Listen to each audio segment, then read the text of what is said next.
It's a big week here in Chiefs Kingdom. It's Raider week. It's Rashee Rice week. Seth, what are you doing, buddy? What are you doing, pal? Friend? What's going on? 1,875. All right. Okay. Sorry, the midlife crisis continues. Just getting swole. How's it going, bro?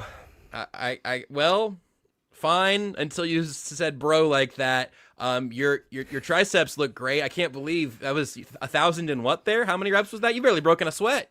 I would need someone to play it back for me.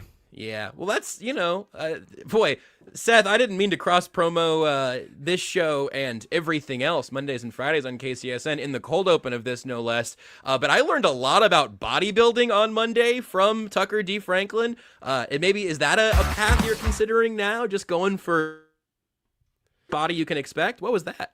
Yeah, I'm not sure what that was, but the whole idea is here, look, at a certain point, you hit a certain age and you look a certain way and you see that certain look in your wife's eyes as she slowly loses all attraction to you.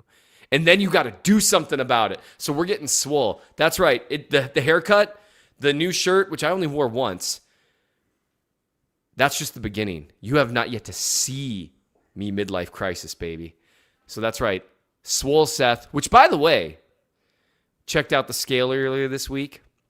And I know this is what people are here for, undoubtedly. Checked out the scale earlier this week, and I think I've told everyone, I maxed out at 230, at 238 a little while ago. I was getting a little, little heavier than a guy that's my height, which is like 5 or whatever it is. And I was like, that's too heavy. And so I remember distinctly being about 25, give or take, and being at a family Thanksgiving and stepping on the scale. This is after I stopped working at a steel stamping plant, gone back to school, so I started just sitting around all the time, but continued to eat the exact same way. Turns out you can't do that. And I weighed 207. And I was horrified. And since then, it's only been straight up. Much like the Chiefs offense, I have only slowly trended up from there. And I'm happy to report, voyeurs, watchers, who, by the way, I've gotten some DMs from people that have been so encouraging. Just like, hey, you look like you've lost weight. Guys, I've had some rough days recently. And some of those, that helped. So thank you. So yesterday morning, because, you weigh yourself first thing in the morning before you drink any water, but after you pee, because you're like, you want to be like, it's like you're like cutting weight. That's the way to go, by the way, Josh. You don't look like maybe you knew that. 203 pounds, baby. Let's go. Let's go. Man, I hope Nate gets here incredibly, incredibly soon.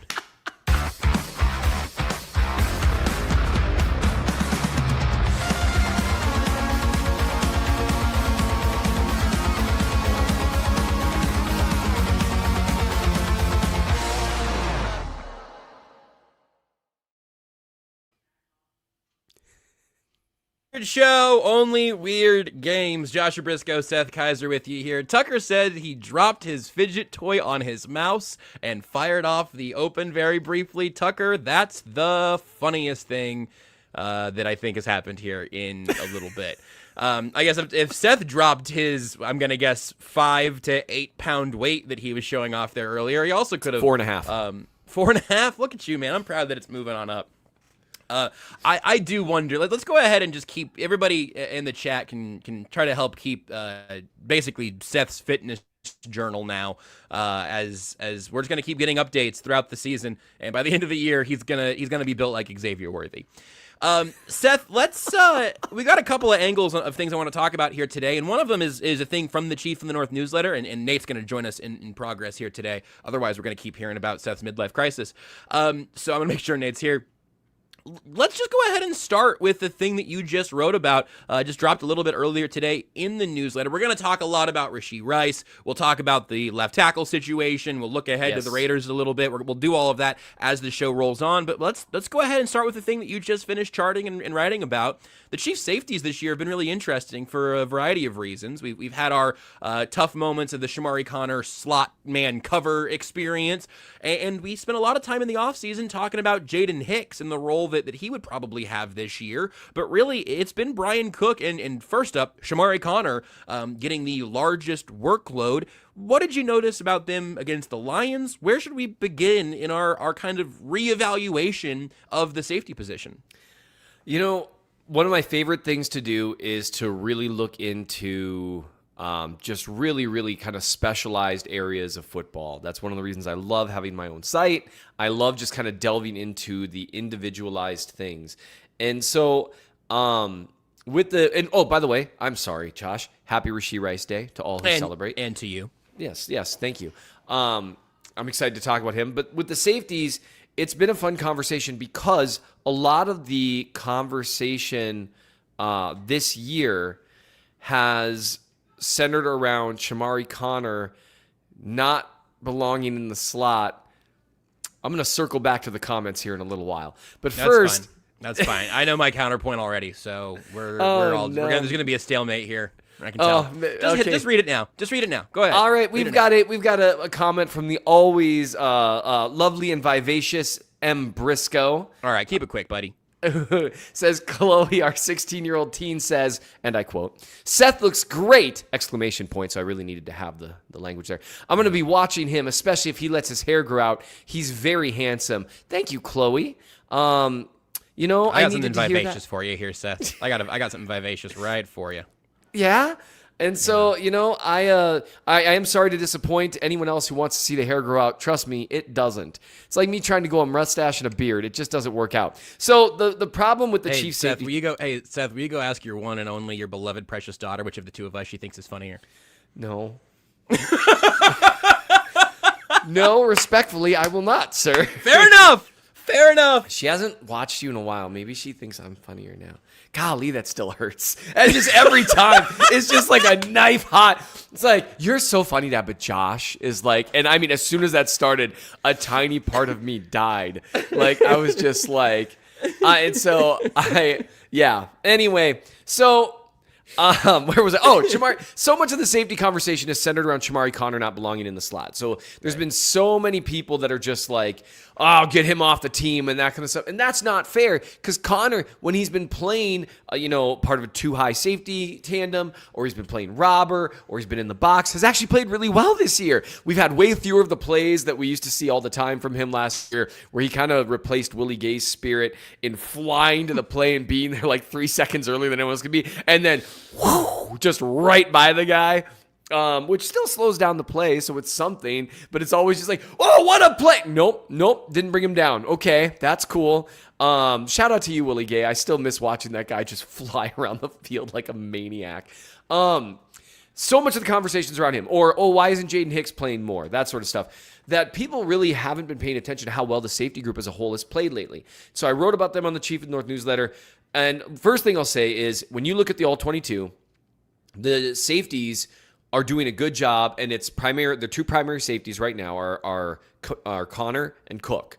Cook is playing most of the snaps. I think he might have gotten nicked up against the Lions because they rotated in Chris Rowland Wallace, who played really well at safety, by the way, at the spot where he'd be for a few snaps. He actually outsnapped Hicks by a little bit. But those are the two primary guys. Hicks has consistently been the third safety. He's played about 55% of the snaps on the year. He's also the youngest of that trio, which I know most people know, but I'm just mentioning that because, again, we talked about Hicks a lot. We talked about him more than Brian Cook and Shamari Connor combined this offseason, I think. Absolutely, because the expectation was he would take over that Reed role. But, I mean, we didn't anticipate two things, I would say. One, Cook being all the way back from his really awful ankle injury that killed him in 2023, and really, now we know, really held him back in 2024. I'll return to Cook in a minute, but Connor also playing as well as he's played when he's not playing slot corner. Right. And that's one thing that hopefully Spags continues to move forward. Can he be a big slot against certain tight ends, certain formations? Sure, yeah. Certain zone looks maybe? Sure. But he's not Tyrann Mathieu. He can't play slot corner. That's what made Mathieu so valuable. And Justin Reed, to a lesser extent, Reed also isn't like a slot corner type. But that's what made Tyrann Mathieu so valuable. He could slot corner. Was probably their best slot corner for a while. And so the conversation about those two hasn't really been about them as safeties. If you turn on the film, by and large, after week 1, they've shut down deep passing lanes. They've done a great job bracketing. They've stayed disciplined. They've overall really done their job on the back end, and that's one reason why you'll see the pass rush get home at times after 3, 4, 5 seconds, because they are helping hold it down on the back end. The thing that I wanted to focus on, this is where it becomes like this really kind of niche, just sort of little thing, but it matters so much, is the way they've helped shut down the horizontal passing game of opposing teams. And it happened multiple times against the Lions. Cook had a couple. Connor had one. Hicks had one against the Jags on a scramble, or not a scramble, but a designed run to near the end zone for Trevor Lawrence. What they are really good at, Connor and Cook, they have really good burst. They've got good closing speed. Cook especially, and so I'll start with him because he was the one I wrote about first. He's playing really well this year. He's the only guy really that they generally like to rotate into like a single high look, and he's got just enough speed to do it when fully healthy. 2023 was not a great year for him, or 2024 wasn't a great year for him. He was clearly playing a step slower. He doesn't have elite top end speed, but he does have high level acceleration. And that matters a ton in terms of just getting that first 5 yards allows him to make up a lot of ground. And he had a couple plays against the Lions. One was on not an end around, but a jet sweep type look to Amon-Ra St. Brown. Both were against Amon-Ra St. Brown. And the Lions kept trying to get him the ball in space, stretch out the perimeter, try to engage stretch out the defense. And Cook, both times, just made an awesome play. One, he came down from too high safety on this jet sweep to Amon-Ra St. Brown. Came all the way down from too high, saw that it was coming, and then got all the way around the blocker to the outside because they were trying to force, I think it was Leo Chenal, outside, gets all the way around and sets the edge. Amon-Ra St. Brown naturally tries to cut to the inside because you cut it back. Gelati had gotten held up for a minute by the action.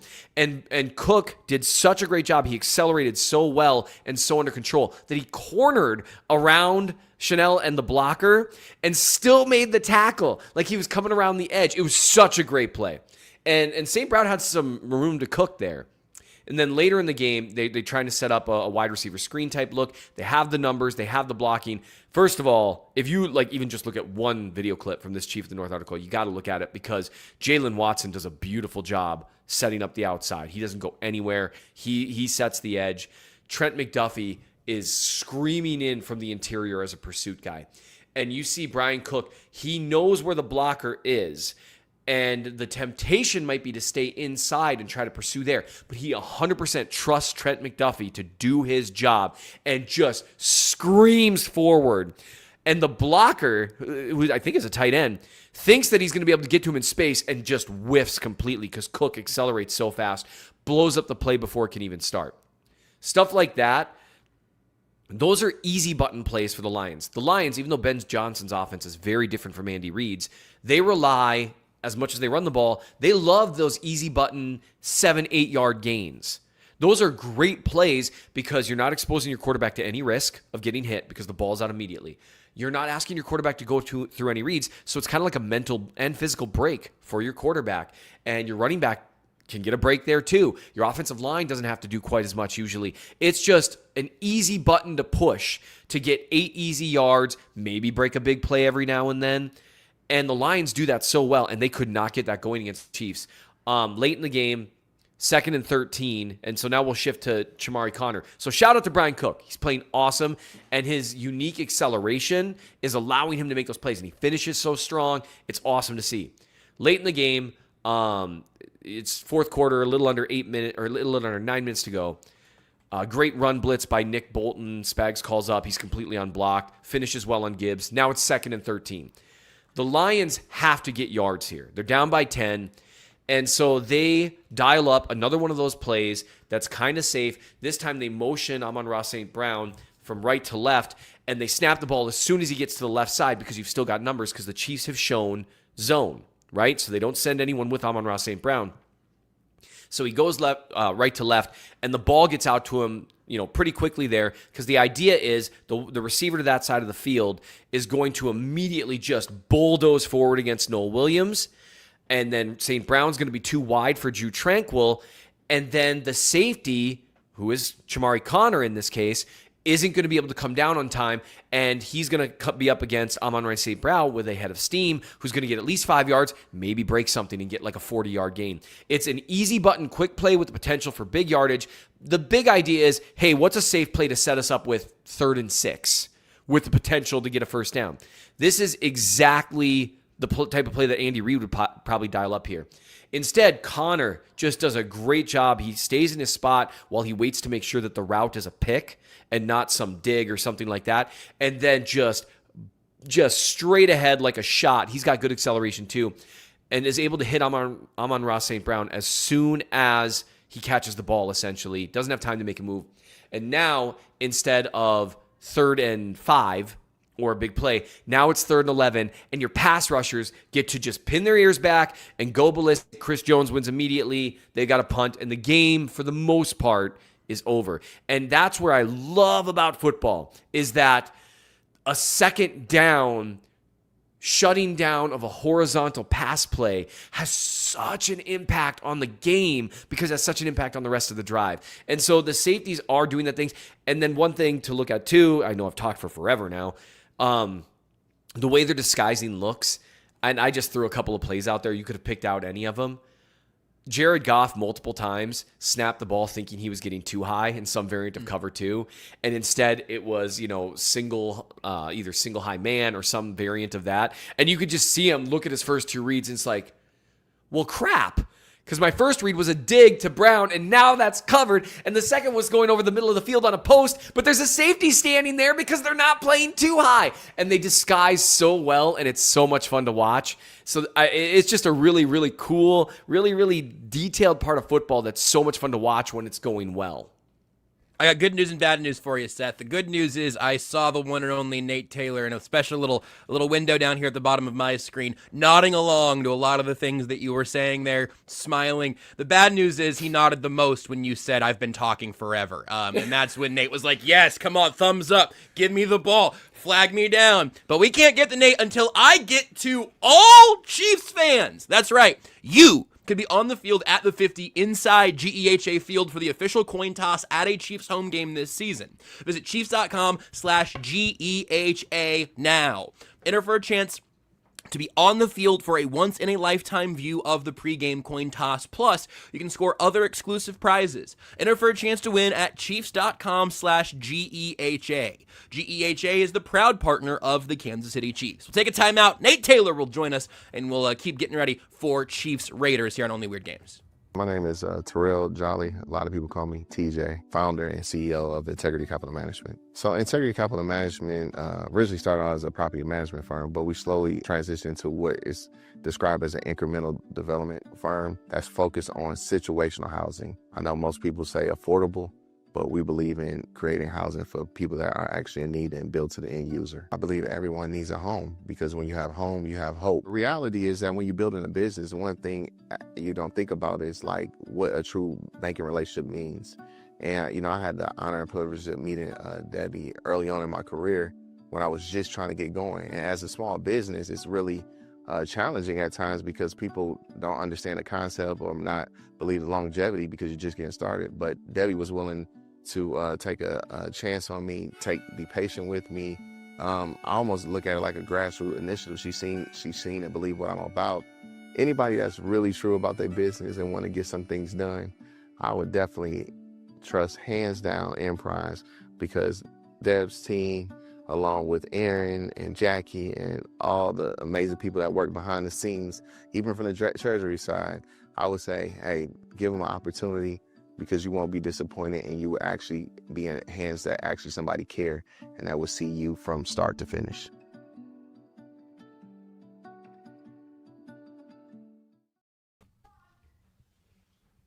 We got a break taken there, and Seth had time to get in another quick pump, so that was good for everybody. As it's good to have Nate Taylor back. Nate, anything before we begin navigating throughout the several other stories of the day? I know you were there nodding along genuinely for a lot of the safety conversation. It's such a fascinating group. We did like 3 shows in 2 weeks about the safeties this offseason, I think, and none of us had it panning out exactly this way. Look, man, ladies and gentlemen, I want to make something very clear. I am not AJ Brown.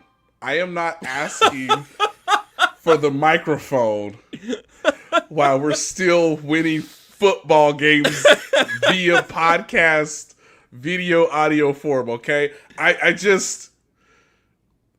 was nodding along because Seth was killing it on the breakdown. Because, of course, I've rewatched all the same things he has.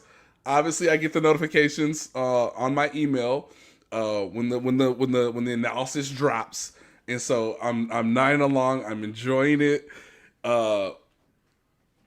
Seth, you have great awareness. You said maybe I've been talking too long, and I laughed. I didn't nod. I can confirm. I did see Nate cackle silently. Yes. When you said you've been talking a long time. I may have exaggerated. I'd say it won't happen again, but yes, it will. Okay, now obviously I came on a little bit late for silly reasons. Did you lift something, Seth? Like, Josh is asking me, do I have a weight or anything resembling a weight so I can curl these things together? Oh my God! Sometimes we just gotta work these triceps. Holy smokes, he really does have one. Here's the way that we make this beneficial to the show. If from now on, if Nate or I are talking, Seth's gotta be lifting. Yeah, just the whole time. There's no way if you're I've got not it in me talking, to you're do that. lifting. Okay, not to make this about Always Sunny in Philadelphia, but there was a character that in one season just got really swole, Seth. And I'm not saying you have to do that, but if you want to, that would by all be, and means. then I'll do the reveal. Yeah, It's the reveal. I got really jacked. Right? I think I've seen that clip. I think I've seen like 3/4 of Always Sunny in Philadelphia in Instagram shorts. Someone comment, Sean, 4 reps, 1 more set. My triceps hurt. That's actually a little heavier than I meant for it to be. There was also a comment from Paul here saying a shake weight would have been perfect for the bit. Yes, I legitimately, yes. I thought at first, I thought Seth had a shake weight. Yeah, shout out to Clayton Rolling. Seth Guns Keysor. Yes, that's me. It doesn't matter. It doesn't matter what caliber we're talking. Like they're just guns. They're just guns. All guns are guns. All right, whether it's a squirt gun, a water BB gun, Nerf gun. Yeah, Nerf gun, whatever. Some of those Nerf guns, they've got some real power to them, man. Yeah. And so. I did that. It's so good to sometimes come in relatively early in the episodes because I don't know how we necessarily started. Because guys, as I can attest, and the guys know this, I've been on my phone more than usual recently. For the job, but like, it's just nice to see everyone having a great time, everyone enjoying the human being that is Seth Keysor. And yeah, his analysis, as I've said before, was excellent. The only thing I can add in terms of the safeties before we want to shift topics, because again, you guys have covered it plenty. I think it was me, Harold Kuntz, and Marlia Campbell who talked to Chamari Connor yesterday, so Wednesday. Grabbed him out of the locker room, made him walk several feet to be in a different room than the locker room so that we could interview this man on camera because, Chamari Connor now has a t-shirt on. So, whatever.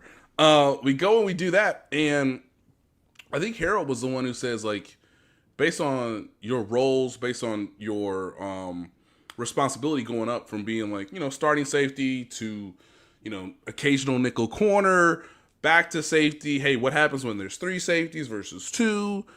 Do you feel like, you're a marked man because you have so much responsibility, because you have teams, maybe trying to isolate you when you're not at your best position? And Chamari Connor's quote, which is not exactly what he said, but basically was, they're the marked man. I want all the smoke. I'm ready to do my job. And I just said, no further questions, Your Honor. You can't play defensive back in the NFL if that's not your mindset. It's correct. It's impossible. It's correct. Impossible. You have to go in believing that you are either Ed Reed or Troy Polamalu or maybe God's perfect version of both. I think that's required to play safety at the NFL level. It seems insane. Yes, he was really good about it, and he was like, look, I'm learning plenty. I'm playing, I think we're playing well. I asked him about, playing alongside, Brian Cook, because this is their first time as like a real tandem.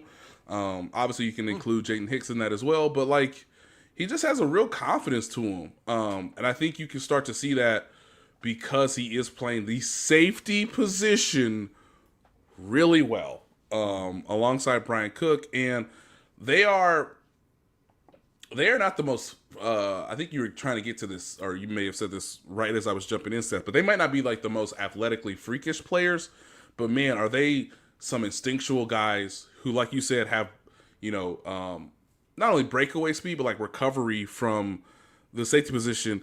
And hey, man, when you want all the smoke, that means you're the one that's delivering the hits. And maybe Chamari Connor's becoming more of like that Nick Bolton type, where it's like, I'm Nick Bolton, I touch you, you go down.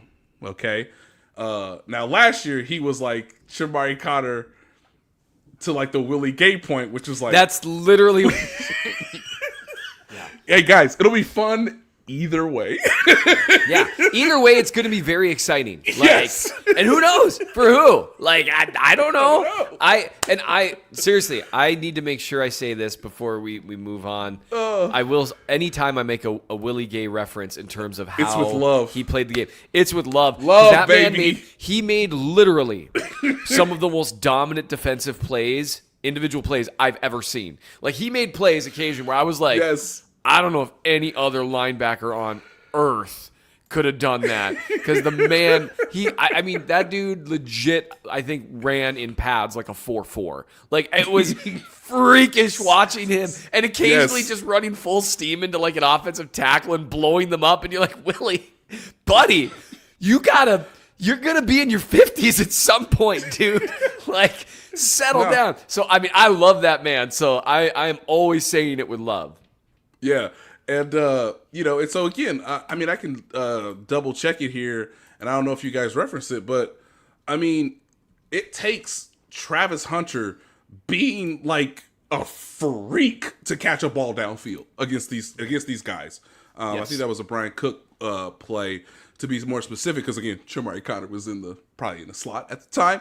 I think it was Connor that was with him down the field. Oh, okay. And I think Cook was over the top. He was bracketed. He was covered. Yes, he was covered. And because he's Travis Hunter, former Heisman Trophy winner, freak athlete, I don't hate the decision. So Chamari Connor led the team with 12 tackles. And I said, Chamari, hey, dog, what's it like playing a Monday night game, covering Travis Hunter, to then less than a week leading the team with 12 tackles, never really leaving the field? And he was like, I know exactly what I got to do to get ready. I know my routine.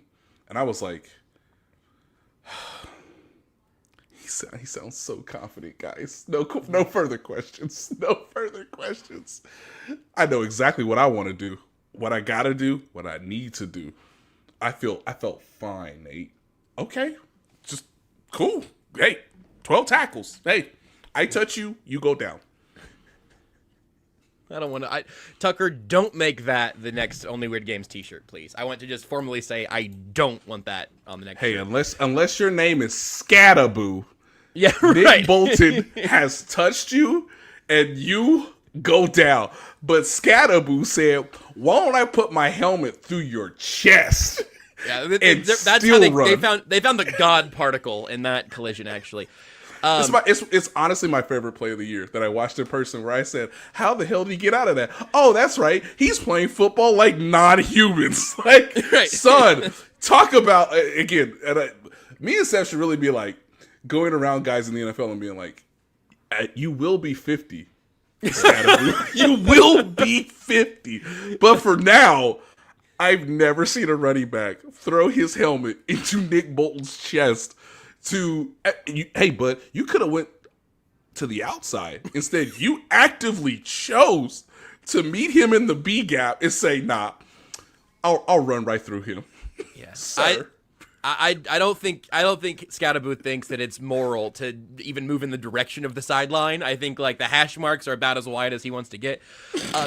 The interesting thing with Shamari Connor, I think we've got some Dan Sorensen goggles on of just like, okay, well, who was Dan Sorensen and what has it taken for Shamari Connor to get to this point?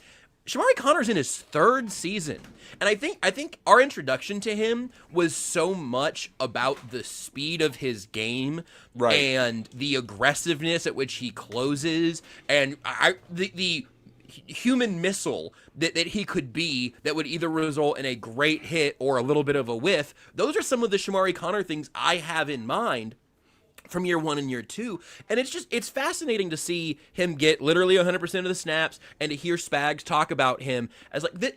A lot of times we go, well, it's the older cerebral guy who loves the film room and has lost a step who Spags wants to overinvest in. Shamari Connor's not that guy. Like, correct. The slot stuff we've talked about this over the last year and change, notwithstanding. Right. This is a third-year player who is still a pretty incredible athlete, all things said and done.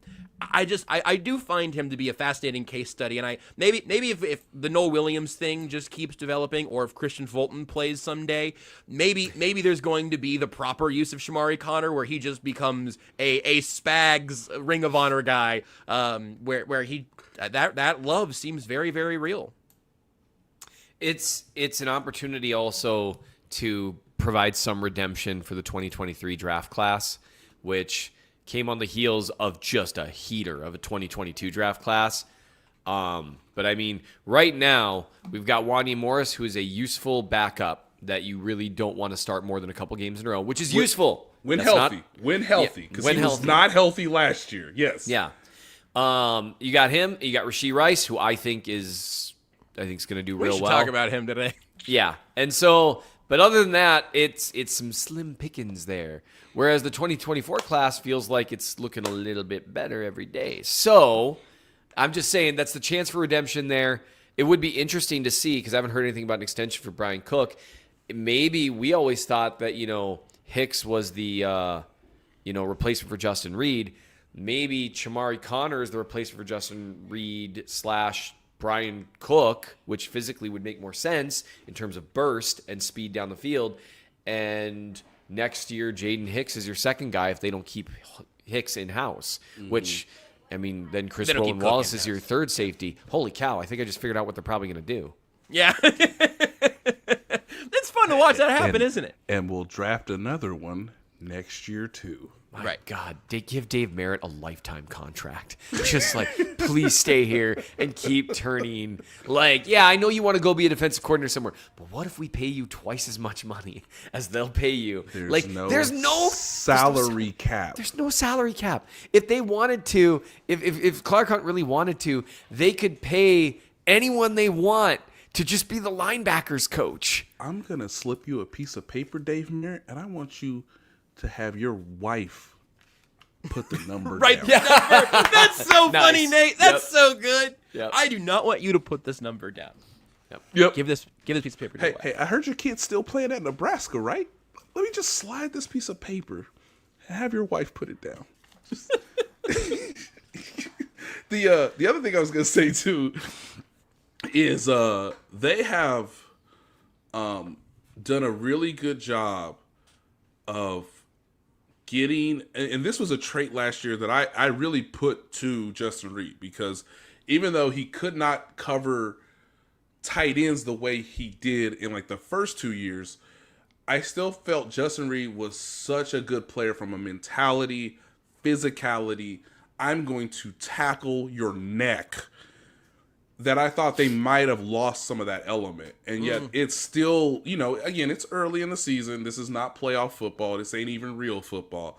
But for the football we're seeing, man, those guys tackle really well, despite not having the guy that I attributed much of their heart and soul when it came to, like, hey, they might get some yards, but they ain't getting all the yards. And he might get an angle, but he not scoring, right? So, they've done a really good job tackling, and that's a stat that really doesn't get reflective in terms of like keep giving the defense a chance to make another play.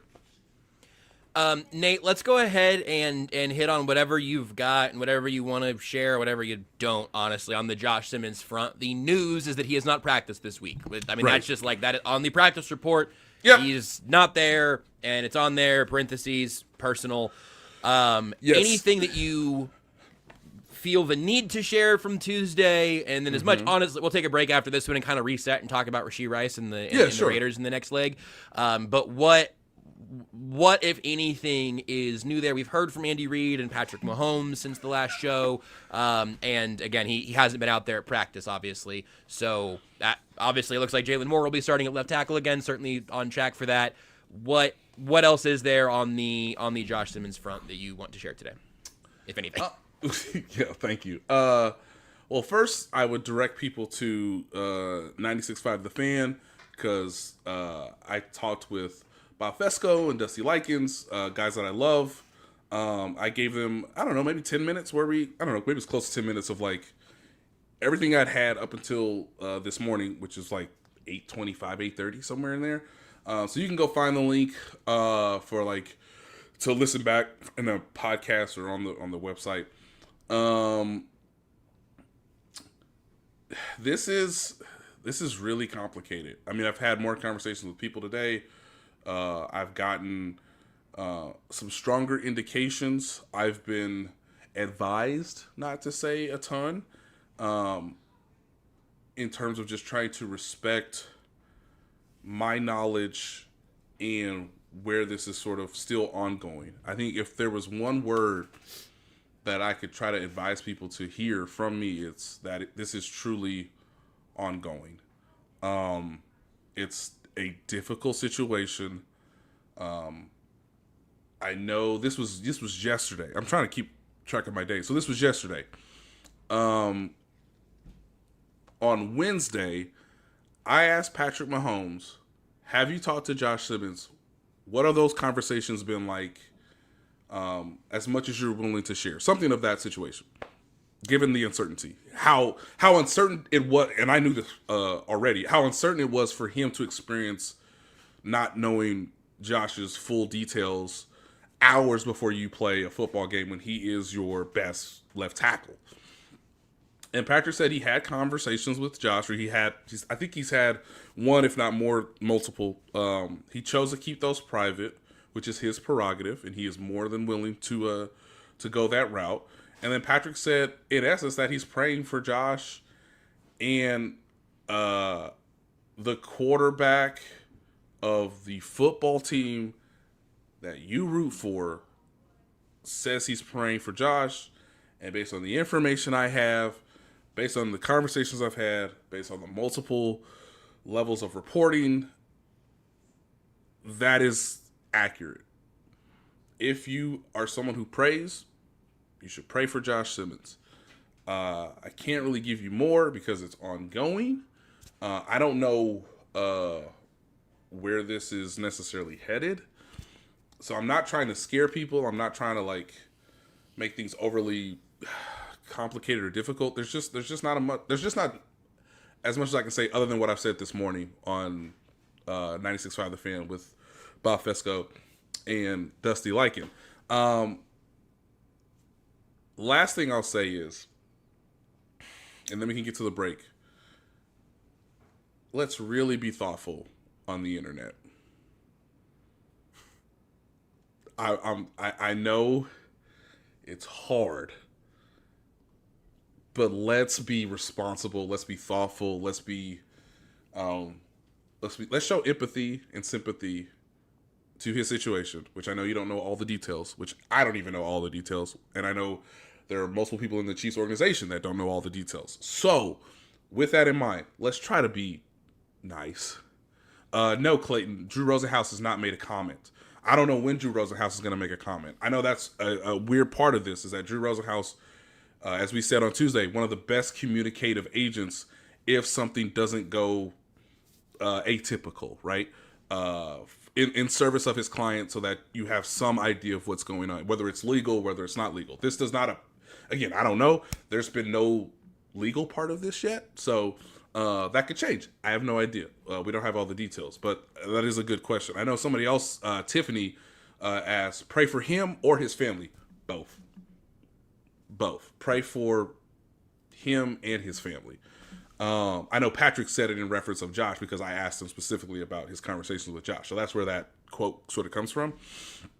But yeah, if you're someone who trusts the Lord, who is a Christian, someone who's of faith, then yeah, you should, and you care about your football team, and you care about Josh Simmons as a human being, not necessarily a incredibly talented left tackle who's a rookie, then yeah, you should pray. I'm not going to advise you not to do that because, the situation is ongoing, and I don't know everything, and I wish I did, so that we could try to advise you in the best way possible in terms of the situation. But I don't know when he's coming back, guys. So there was a graphic on the internet based on something that I thought, I don't know, it's mischaracterized essentially. So if I say something on the radio or if I say something here, can you just put it in like the full context? Like, just let's not slice and dice quotes and put them all together in one graphic. I know that's easy for people to read, but that's not like, it's not the full context. It's not the proper thing. And I don't want to like draw more attention to it, but I guess I did come across that this afternoon, and I was like, well, I said those things, but I did not say them one after the other because I'm trying to provide you as much detail that I can, and that's not fair to Josh. That's not fair to his family. Hell, that's not even fair to me and the people I've talked to and have had long-term relationships with in terms of being a reporter, and someone that they trust, that they can talk to again, help me try to inform you guys. So be nice to each other on the internet. Don't go wildly in terms of the speculation with Josh. I know Josh deactivated his social media accounts. Does not mean he can't see some stuff that you guys say. So just please be nice. Please be kind. And it's ongoing. So if Drew Rosenhaus says something, we will let you know. If there's an update from the Chiefs, clearly we will let you know. I know we don't have another episode until Tuesday. Who knows if there'll be an update by Tuesday. So yeah, that's that. And I'm sorry I can't give you guys more. I know it's a strange position for me. I know it's a strange position for you guys as an audience. And I appreciate you all tuning in, whether live or in the post-podcast version. But yeah, man, that's it. So let me tell you how little I saw Rashee Rice today. How little I saw Rashee Rice with my own bleeping eyes. You can tell us that, Nate, after we take a little break. Chiefs Kingdom, I have got a question for you. What is your favorite touchdown? Well, for me, I can confidently say that my favorite touchdown, it's the next one, because with DraftKings Sportsbook, an official sports betting partner of the NFL, every touchdown could bring you closer to cashing in. From the first touchdown score to anytime touchdown props or the thrill of live in-game betting, every snap is loaded with opportunity. From spreads to money lines, same-game parlays, regular parlays, you want it, DraftKings has got it. Here's the best part. Bet just $5, and if your bet wins, you'll get $200 in bonus bets instantly. I use DraftKings Sportsbook, and you should too. Your team hitting pay dirt pays out to you.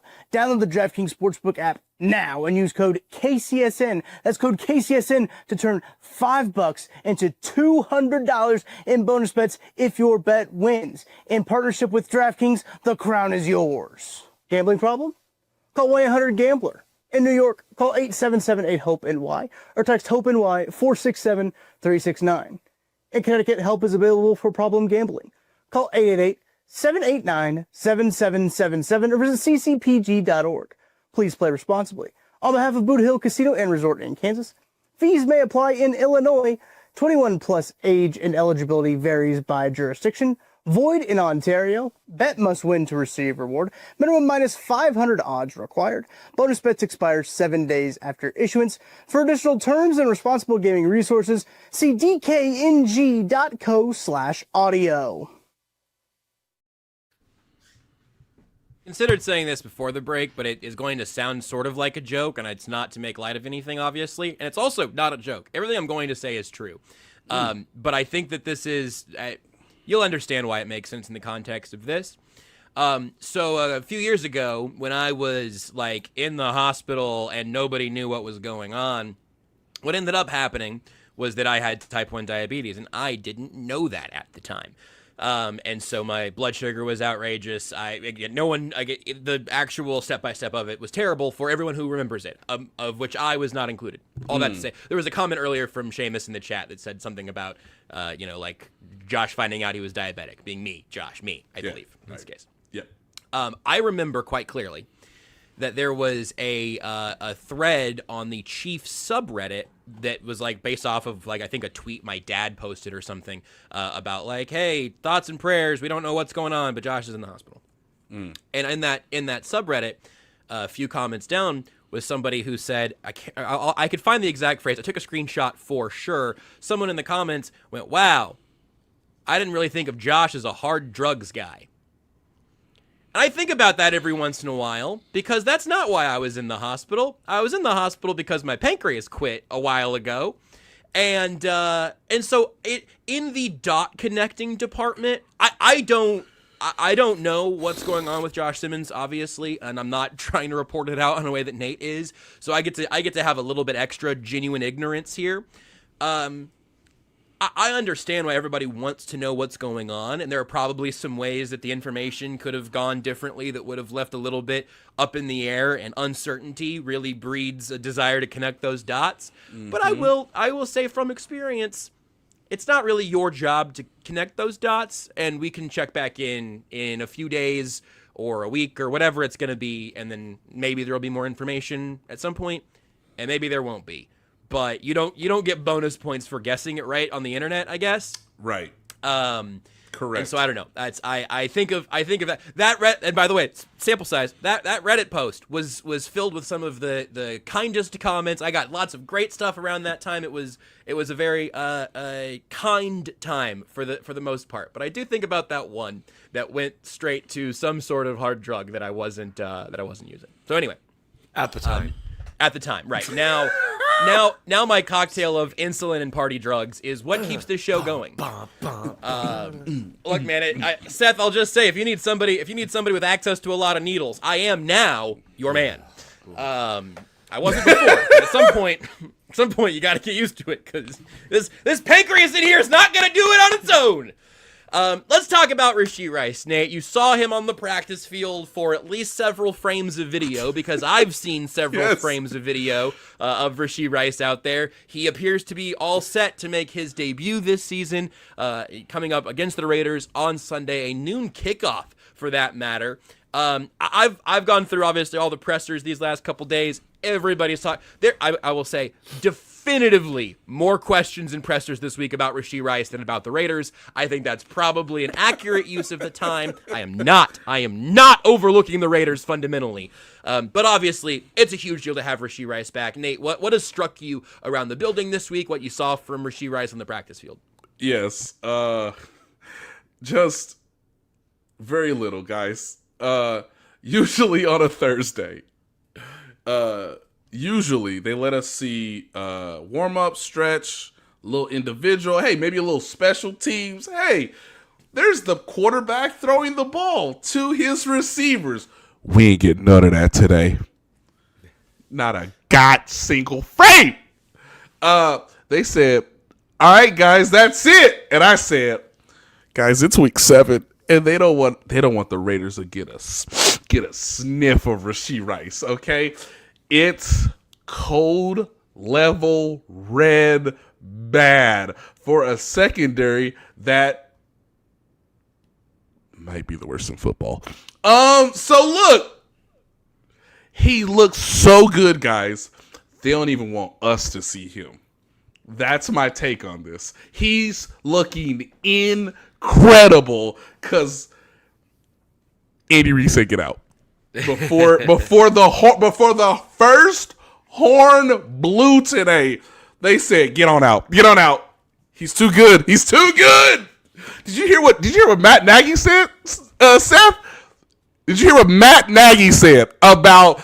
Did you hear future new Titans head coach Matt Nagy said about Rashee Rice? I did not. Said he has goosebumps. Oh gosh. Goose Man. bumps. I am like one more quote from starting to get really nervous about this, because like if things don't go well the first couple drives and people are so amped and it just kind of like but that's fear talking but I just like, and that's not really the world we live in. Everyone seems really, really excited, and I would just say this isn't even how they were talking about Rice last year. And he looked better last year. Like, do you know that for sure? Well, last year, I'm sorry, let me rephrase. Because Matt Nagy has He goosebumps. He doesn't know where his left tackle is, and he's still got goosebumps. This isn't the way they were publicly talking about Rashee Rice last year. Now, behind closed doors, they may have been saying things like, man, we're going to throw that guy the ball a lot.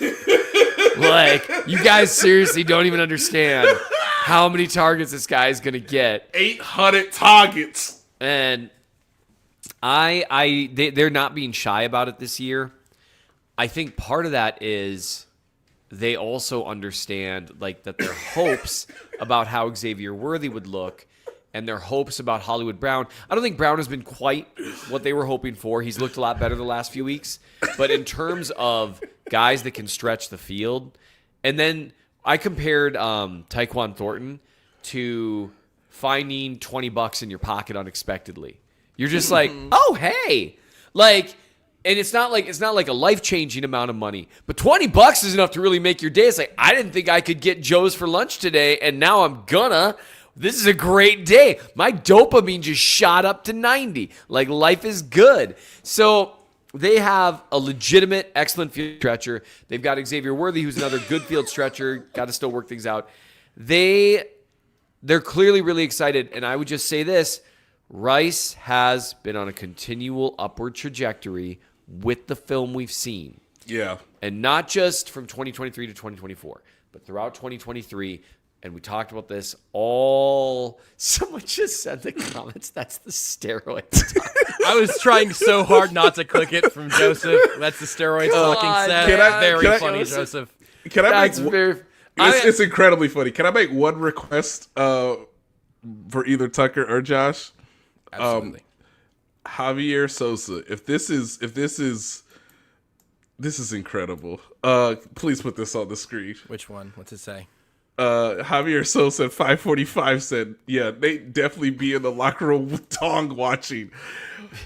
Ladies and gentlemen, I literally said less than 10 minutes ago, please be nice on the internet. And Javier, I salute you, sir. Yeah, just gonna get after it. Make fun of me. Not the other guy. Yeah. But like for me, you know what, sir? Go on. Look, now, Anita says I look strung out right now. I mean, it's bad, dude. The chat did not take your suggestion. The chat's been very complimentary of me. Right. Shut up. Like, it's because they feel bad for you.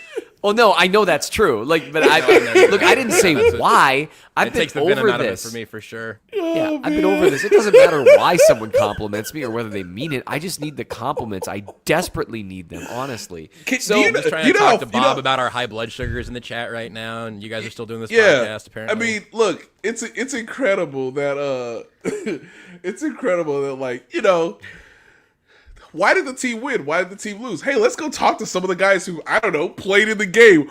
Or I could be in there dog watching. Hit the dog, Tucker. Don't hit the dog! So the thing with Rashee Rice yes, is that Nate has personally observed his... You know what? No. The thing with Rashee Rice...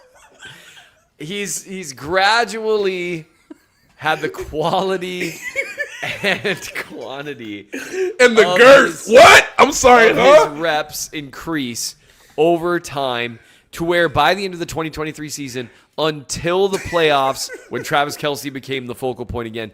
Nikki says my lighting makes me look very pale. I am very pale, Nikki. It's a little bit of column A, a little column B. Yeah, that's just his skin that makes him look pale, Nikki. Yeah, I mean, it's definitely not the old helping. Tommy Boy joke. So the Chiefs fully intended last year, and this isn't really a secret at this point. Plenty of people. Adam says Nate, high volume. Josh, high blood sugar. Seth, high testosterone. And like the Now, crazy, Tucker, that can be the next T-shirt. Yeah. The crazy thing about High volume, high blood sugar, high testosterone. What could this show possibly be about? it doesn't sound great, honestly. The thing that everyone knows about the Chiefs now is that they fully intended on having Rashee Rice be the focal point of the offense as they went through. Yes. Keep the analysis going, Seth. You're doing great. You're doing great. The problem is I can only flex for approximately 0.1 second before my arm gets tired. So they fully intended on having the offense center around Rashee Rice last year. The idea was to, Travis Kelce is going to be a huge part, but this is Rashee Rice now. I think they expected him to have this 1,400-yard season. And now they get to have him with a better version than the Travis Kelce they had last year. I think even Travis Kelce would say he's playing better this year. He's quicker on film. He's faster on film. He's actually breaking tackles again. And you know what else? They've got a better deep threat than they had last year because Tyquan Thornton in the year of our Lord 2025 is a better deep threat than Xavier Worthy is right now. Worthy's a better overall player. Thornton's a better deep threat. He's just a little better with that stuff right now. So, and now they've got a better version of Xavier Worthy than they had last year and a better offensive line. Yes, even with Jalen Moore there. You guys talked about him Tuesday. We don't have to go too much into it, just other than to say I looked at it a little bit. Looks a little bit better than the dude that I watched in San Francisco, which is an above-average pass protector. That's what they needed. Awesome. That's why you go get him. So, oh man, Night Hunter. Ooh, the 6-inch pythons. Exactly. Whoa. We're busting out the 6-inch pythons. Don't do it, Josh. So the Chiefs have an opportunity because of the complementary skill sets that exist in terms of the Japanese maple. Come on, guys.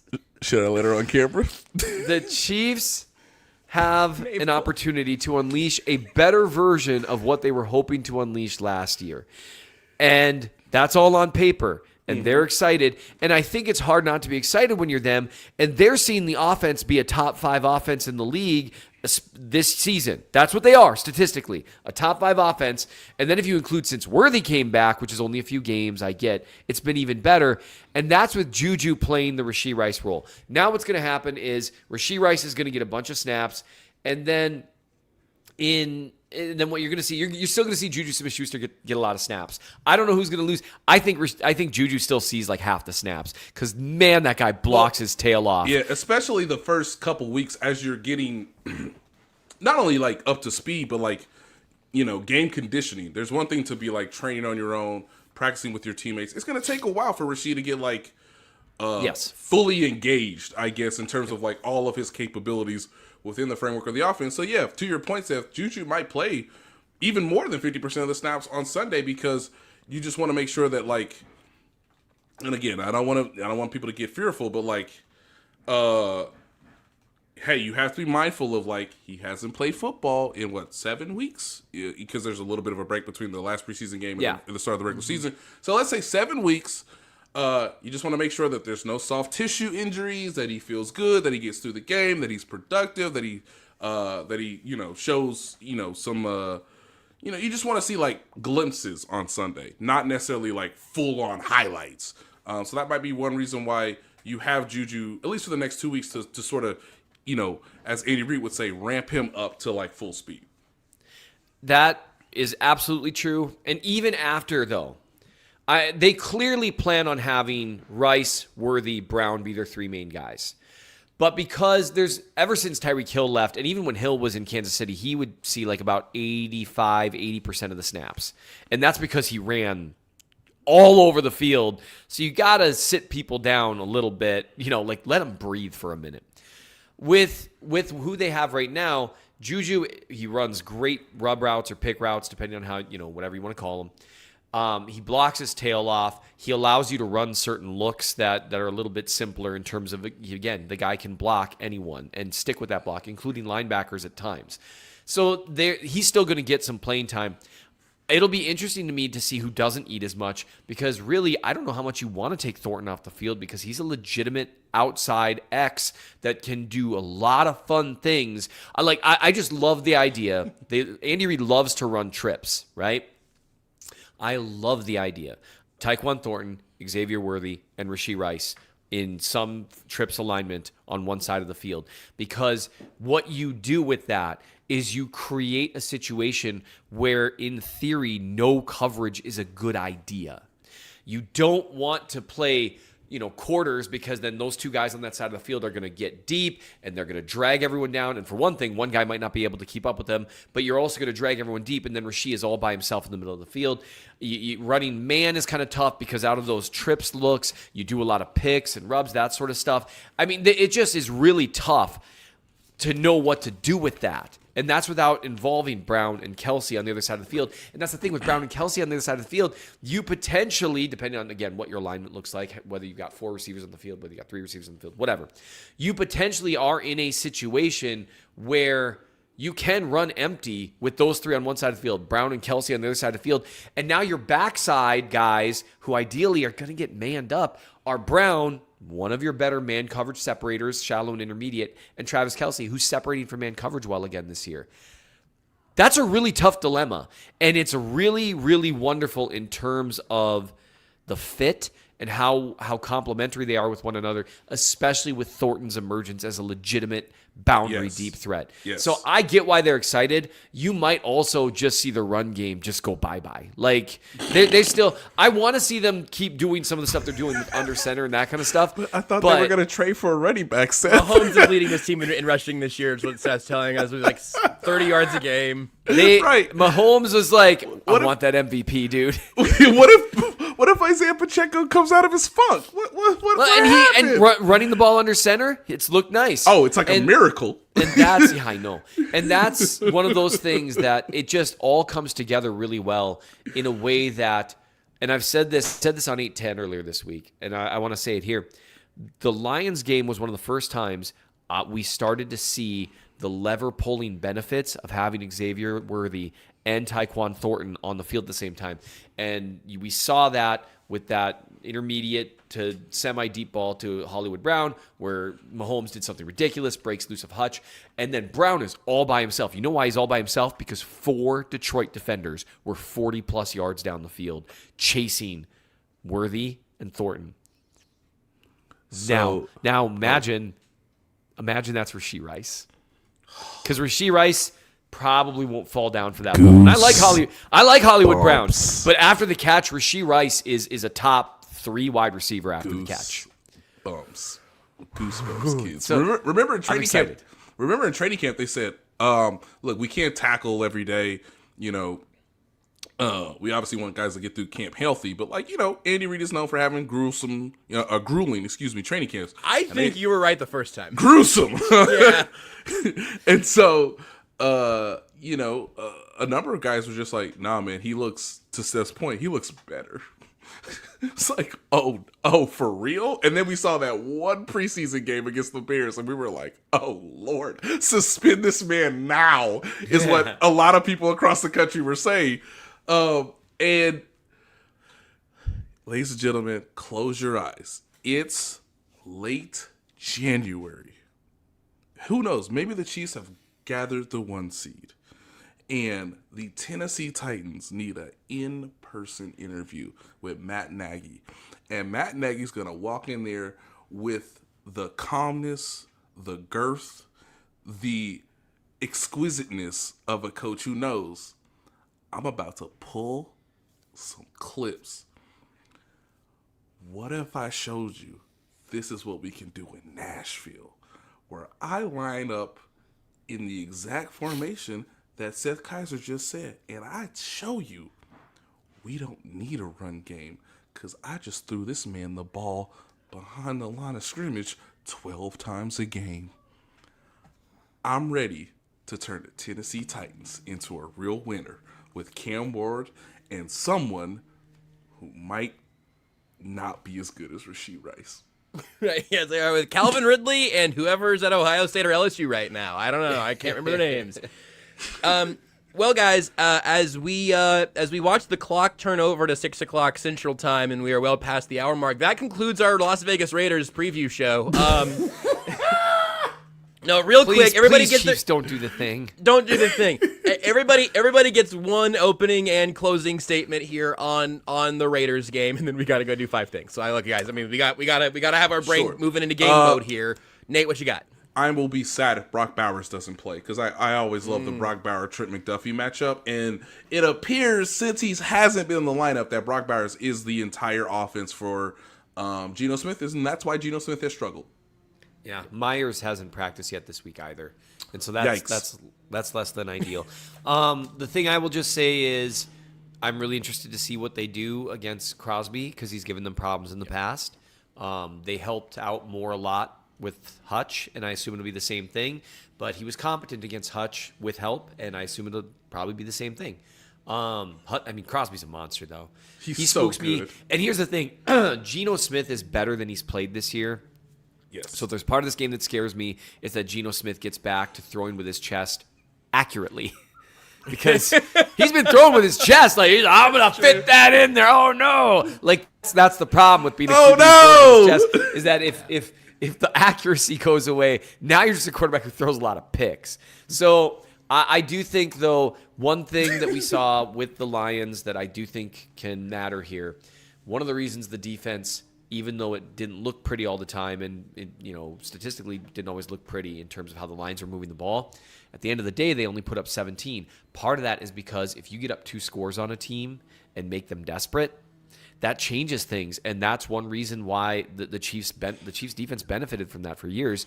If they can get back to that, hey, we're the best offense in the NFL, and you've got to score either a touchdown or a field goal every time you touch the ball. And if you've already kicked 2 field goals, by God, you better start scoring touchdowns. Yep. If you do that, it changes things for a defense, especially a guy like Spags. So we'll see.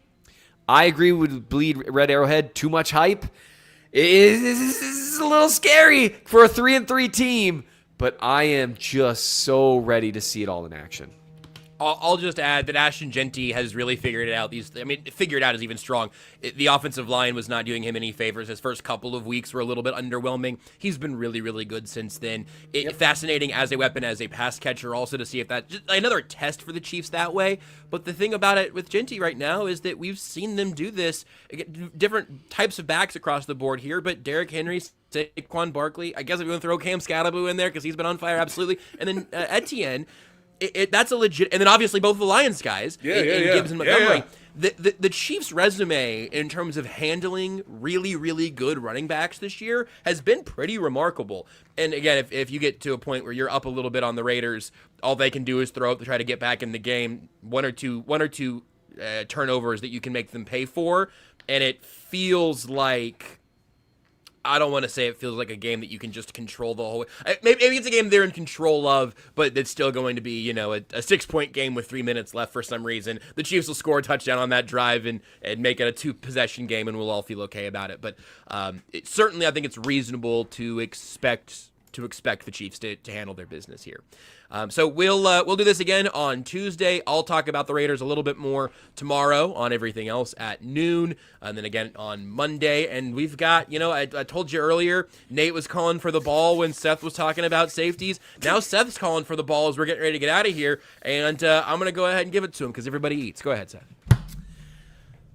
To really get to the part of the podcast that everyone's looked forward to the most.